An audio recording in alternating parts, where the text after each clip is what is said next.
My name is Gillings, and I did my project on the health of benthic macroinvertebrate populations of mountain streams in proximity to fire station contaminants. So I chose to look into this when researching PFAS, which are synthetic chemicals used in many consumer products and in a certain type of firefighting foam. These chemicals are very common, and when released into the environment, they persist for a long time.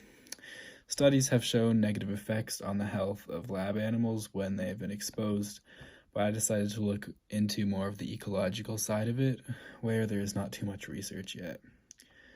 I located a large fire facility in the mountains and used it as a potential indicator of elevated PFAS levels, and I decided to look at benthic macroinvertebrate populations and a stream that ran right beside it. Because they are commonly used in environmental assessments to determine ecosystem health, and they were just easier to work with without any special permits. And then my hypothesis was that the populations downstream of the facility would be much smaller than the upstream populations. So for my experiment, I used a Cerber sampler, and I took 3 samples upstream and 3 samples downstream of the facility, and then I counted the total number of invertebrates in each sample and then took the mass of each. And my results were very unexpected. The downstream location ended up having on average 44.9% more invertebrates per sample than the upstream location. Here you can see that there were very high standard errors, but there is still a significant difference in the data.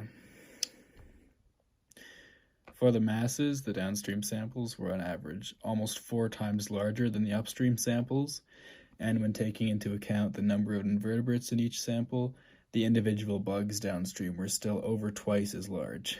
So the hypothesis that the downstream populations would be smaller than the upstream ones was strongly rejected. The most likely explanation for these results is the natural habitat differences between the upstream and the downstream location.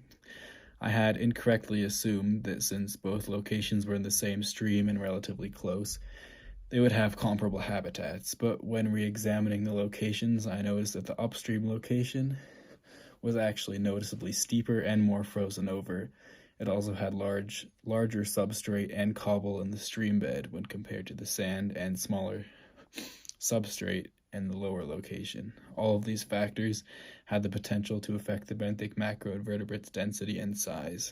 In the future, I would like to use what I have learned in this project to further confirm the differences between upstream and downstream habitats by taking samples in other streams.